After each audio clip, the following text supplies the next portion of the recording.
Well, hello friends out there in YouTube land. Rob here with Chris West Entertainment. Today we're going to be talking about our holiday guitar buying guide. It's going to be quite a bit of fun sharing with you all the different types of guitars and price points up to $1,000. Makes it easy for you to make some purchasing decisions this Christmas and holiday season. Guys, I'm Rob, like I said, with Chris West Entertainment. You'll find the links to all this stuff down in the doobly-doo below. Today, a couple things to keep in mind as we're going forwards. Number one, all the links will point towards Amazon. This is for two reasons. One, if you're new to guitars, then it makes returns easy and getting them to you pretty easy. Most places, including big box stores or even great online retailers like Sweetwater or Alamo Music Center, will get you your guitar in a couple of days. Those guys, if you choose to buy from them, also have great return policies. But not all places are like that. So I've included Amazon so that it's easier for you to buy with more confidence about if you don't like the guitar or something like that, you can go ahead and send it back very simply. The next reason that we're going to use them is because of getting the guitar to you. Usually 2-day shipping with most guitars that you're going to purchase. If you have Amazon Prime, you might even get 1-day shipping, so you can get your guitar pretty quickly and easily. That's going to take us to the second thing to know. All of these guitars that I'm suggesting are based on my preferences and things what I think someone might like, which means that I'm not basing guitars based on an intermediate, professional, and beginner list. Instead, I'm basing them based on prices. There's many reasons for this, and I could talk about it in the comments below if you'd like, but the main reason happens to be this. Guitars themselves and manufacturing has changed over the years, so much so that I don't think that the intermediate tiered list or the pricing of professional list matters so much anymore. The reality is today, things that would be upgrades just a decade or a few years ago are now standard on many models. And I think most of the real excitement is happening in the $700 to $1,000 price range for guitars. When you get out of that, there are some great things from big brands and boutique builders alike, but for most of your mainstream stuff, this is where it's going to be. And a lot of the things that would be in that $700 to $1,000 price range have dropped down to the $300 price range just over the past couple of years. So that's why we're not going to do a professional tiered list or beginner tiered list. We're just doing it by pricing. Finally, I want to say that this is my experience with guitars I've had my hands on in the past, used, so I can give you some common, actual, real-world experience and discussion of them. I have owned these guitars in the past, or have played these guitars from friends, or have sold them or something like that. So a lot of these are tried and true brands that are very easy to recommend. And that being the case, we're going to go ahead and start off with my no questions asked recommendation. The no questions asked recommendation, as we look over here, you're going to get to see is the Taylor GS Mini. Now, the GS Mini is a guitar line that Taylor's had for over a decade now, 12 years, I believe, and it's just difficult to not suggest them. When someone says, hey, what guitar would you get? And they don't give me a price point or anything like that, what guitar would you recommend? I recommend a GS Mini. They've come in price points all the way up to $1,200, different accoutrements, but they all are the same. Solid top, Taylor-made laminate, Taylor-made layered wood. Taylor owns the process. Taylor is very vertically integrated, which means they own everything from the wood, the farms, all the way down to how you make them. That includes they make the layered wood. So yeah, you can get this laminated or layered wood back inside with a solid top, and you can get it in many different colors and combinations, generally for around $600 to $800, just depending on what you would like. A couple things I'll tell you about right now before we talk more about it later, because it's on the list again, is I love the short scale length, 23.5 inches, beautiful closed tuners, with or without electronics, solid top, extremely well built, the X bracing with the relief route, just an absolutely nice guitar, plays great out of the box. And my most important or loved feature about the Taylor is the bolt-on neck. So they use a very special new technology in the bolt-on neck, which means that this guitar can be set up pretty easily in a few years or 10 years or so if it ever needs a neck reset. There's no hard process. It's just take the neck off, put a shim in, and put it back on. It's real simple. Taylor has truly made a lifelong guitar with this, which is why I recommend it. The next one you might ask, what is the cheapest recommendation? People always ask cheapest. Well, there is a cheapest recommendation, and I would have to say that that one comes right over here to the Gretsch G9500 Gem Dandy. This also has been around for about a decade, maybe a little bit more. This G9500 by Gretsch is a fun guitar. It comes in a bunch of different colors. This is the limited edition Nocturne Blue, which is nice. And the concept is to create a guitar reminiscent of the 1920s. They have done this by using similar woods, originally shipping with basswood. This guitar is currently shipping with Agatha wood.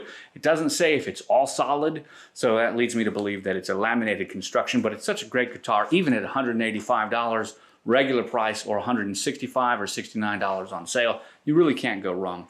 One of the reasons that it's made this way is that it tries to embrace the original 1920s concepts of how these guitars are made, with this softer wood and, you know, not mahogany or things like that. And that gave the guitars a different sound. Also, a very heavy finish on the guitar. I'm not saying that this guitar has a very heavy finish, but back in the day, they had a pretty tough paint job, pretty heavy paint job, so they could travel around really easily and stand up to wear and tear. Also, a pretty short scale length, 1 11/16 inch, which is 44 millimeter nut width for the neck. Beautiful pearloid inlaid dots, which are big at the 5, 7, and 9 positions. And then you've got this great guitar. Sounds wonderful, and it's unabashedly cheap as far as the price, and it doesn't try to hide that it's unabashedly a guitar wood that's not usually there in a laminated type of construction. But I would suspect. I like it, everything about it, and it sounds wonderful and plays well. Between the two, you are getting more with what you pay for on the Taylor. You definitely will get you'll feel the difference and the extra $400. But if you only have 200 bucks or less to spend, this is an important place to be. I would like to say this for a moment. When we talk about diminishing returns, when you get real expensive or real cheap, that's when those returns are less and more, right? So you get less the more you pay, and you get less the less you pay, right? So you want to make sure that you're not paying too little for a guitar, and you definitely need a guitar at a price point. If you wanted an honorable mention, it'd be a guitar brand that I have never had my hands on, but I am interested in trying out, which is Rosewood. They have their Oliver Jr. solid mahogany top, layered mahogany back and sides, around $150. But being that I have never played with them, I don't know, so it would only come as an honorable mention, and which is why it did not make this list.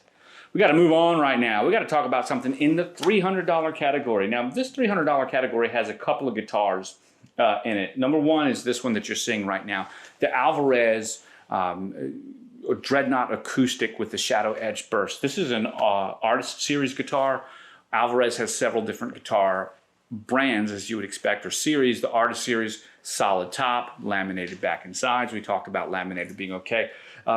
Samick makes the guitars for Alvarez. Alvarez pays to have first dibs at choosing materials that goes into it. So Alvarez and Samick, which is a guitar manufacturing company in Indonesia, maybe even in India, but I'm not so sure about that, work together to create these guitars based on Alvarez, the company, the name on the headstock, based on their designs. These designs are then made in their factories under Alvarez's supervision, at least to the effect that they choose materials. Many guitar makers also make guitars this way, especially for smaller brands, smaller when you compare something like Taylor and Gibson and Epiphone and Martin compared to Alvarez. Those are bigger brands. Alvarez is a smaller brand, but Alvarez is a pretty big, smaller brand. Those terms are relative. The point is that when they're not doing it in-house, it's nice when the company does pay the extra money, and which costs a little more for you, I guess, in the long run, but to make those things happen, like their own hand-picked choices and accompaniments. This guitar is great. We've got 14 frets to the body, solid top, spruce top, laminated back and sides, great dreadnought sides. It's going to be a fun guitar. You're going to enjoy it with that shaded edge burst all the way around. I cannot stress this enough. Alvarez is going to ship with a gig bag. You'll get a gig bag with this guitar, which is nice. In this price range, we also are going to see the PRS SE. This is the Tonnerre P20. Tonnerre means thunder, right? Loud, right? I've got that guitar right here. Notice it's in the $300 category, but the guitar itself is a little bit more. It's $489. That's because this guitar goes on sale a couple times a year, and if you can find it for that $300 price tag from the regular price around $499, $489, you'll be happy. Generally speaking, you'll see this about every 6 months, 5 to 6 months, it'll go on sale. There is an electronics version, which this is not. The electronics version does not seem to go on sale. 1 11/16 inch nut width, you're gonna have 44 millimeters compared to that Alvarez, which is 46 millimeters. I'm just speaking in whole terms. It's actually a decimal, 1 3/4 of an inch for the Alvarez. Nice guitar, feels good all the way up the side. The solid mahogany top, then it's got walnut back and sides, cream binding, cream butterbean tuners. I have a whole review on this guitar, just like the GS Mini. Go check that out. Good guitar. Between the two, if you could find it for the same price or 300 bucks, I'd get this one if I could find it, and I love the parlor shape. If I couldn't find this at $300, I would skip it. It's just as simple as that. I think for its regular price of $500, there are other guitars you could get that you'd be happier with. To include another Alvarez, which will be next on the list. The PRS also comes with a beautiful gig bag. We're moving over here to the around $500 price list, and this is where it's going to start shaping up just a little bit. And in the $500 price point, we're actually looking at this Alvarez guitar. Now, this is an artist series again, but it's their parlor. And as we look at this beautiful guitar, you see it's got a nice slotted headstock, 12 frets to the body. That puts the bridge a little bit further back, giving you a little bit more sustain, which is really nice. That note can vibrate more and more articulate, right? Because it's more invested. It can feel the vibrations differently. When you get the bridge closer to the sound hole, like in dreadnoughts and things like that, or on 14 fret guitars, what ends up happening is it gives you more volume. So you're trading articulation and sustain for volume, which is one of the things that you get to choose when you choose your own guitars. I love this one right here. It's a beautiful guitar, as you can see it. Gorgeous from the side profile. Comes with some electronics, which is a 3-band EQ as well as a tuner. And then on the back, you just see it's pretty. Remember, laminated back and sides, solid top. I like this guitar quite a bit. And when we talk about it, we have to compare that to the other guitar on this list, which is a Breedlove. Now, I like the Breedlove right here. This one has the copper burst, beautiful solid top, spruce torrefied top. This is one of those upgrades that just a few years ago you paid more for, $100, $200 more. This is a $500 guitar right here, and this guitar goes on sale. It should be about 25% off closer to Christmas time. So you'll see that sale hop out a lot. Breedlove is a really cool, innovative guitar brand that I've got a lot of respect for, but I don't ever buy them. And here's why. They don't come with gig bags. I think they need to take a note out of Taylor or Alvarez or Cort. You gotta have some kind of gig bag when you're buying a guitar.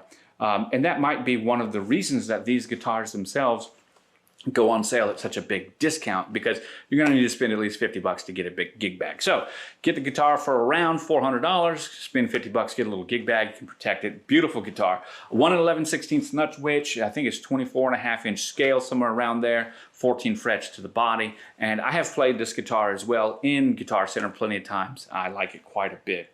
So that's going to bring us here. We are halfway through in our 500 or in our series. We're at the $500 mark. So far, which one has been your favorite? Let's think about that. Write it down in the comments below as we move to our around $700. Now, this for me is where things really begin to heat up because around the $700 price point, we actually get into two guitars, the GS Mini and an Alvarez Masterworks. Now, you'll know if you were paying attention or if you're familiar, the GS Mini is a solid top and a laminate back and sides or layered wood back and sides, and the Alvarez Masterworks itself is a solid top, back, and sides. How possibly can the GS Mini compete with the Alvarez like a solid top guitar? Well, that has everything to do with what we said before. What I'd like to say here is at this point, back and sides being laminate or hardwood in these price points, it's not that big of a deal. Don't believe the hype that you have to have all solid. If you can have all solid for the same price, that's a great upgrade. But it also comes with things to consider. How you're going to care for it. Also, you know, the type of wood that it is. Also, the look and the feel of it. You know, you might be able to get a really exotic look on a properly instrument grade layered back and sides as compared to just a mundane mahogany on an all solid. There are things to consider there.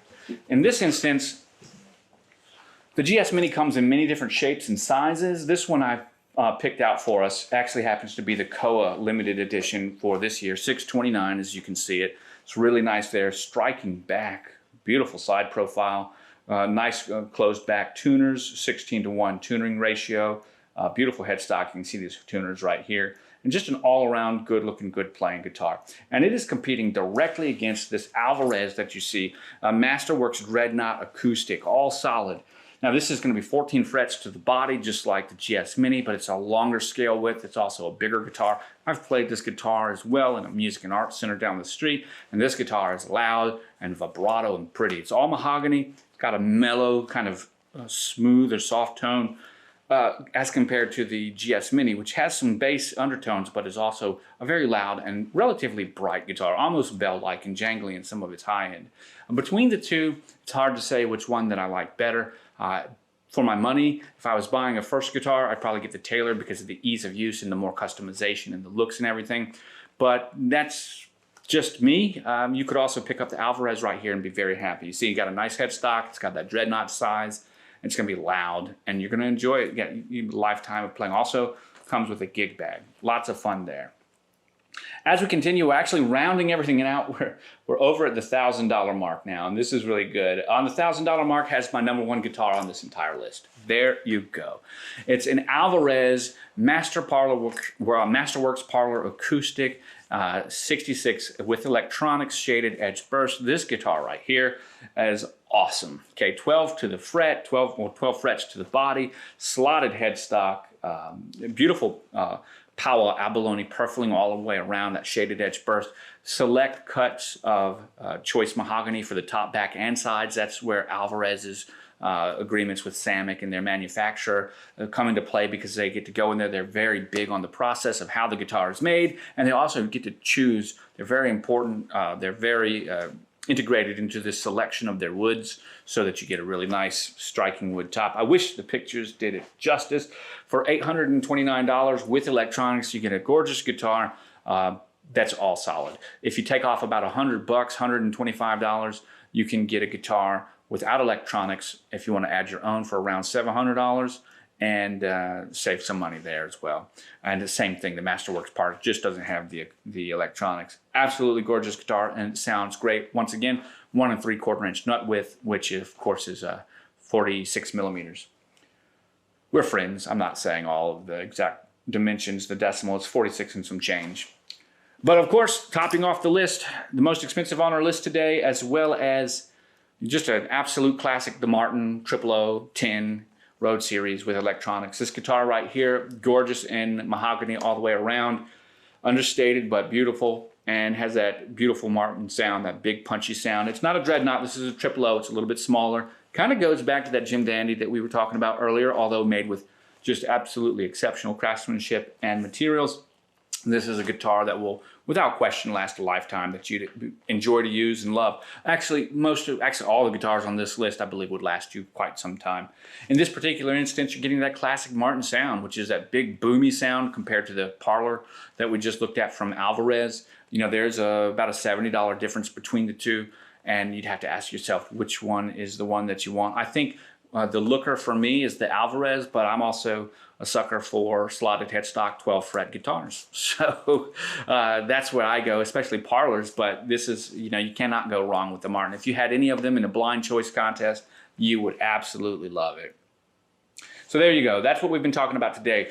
These guitars, this conversation has been quite a bit of fun for me. I hope that you've been looking and taking a chance to put some comments down below. I'd really love to hear what you think. Don't forget to let me know what you think, because you got to engage. I can answer your questions if you have any. Do decide to pick one up. Use one of those links down below. It'd be very helpful. And tell me about your experience. Let me know what you got. And I'd like to keep it with you guys on the flip side. I'm Rob with Chris West Entertainment. I want to thank you for watching. Remind you I'll find you next time. Bye for now.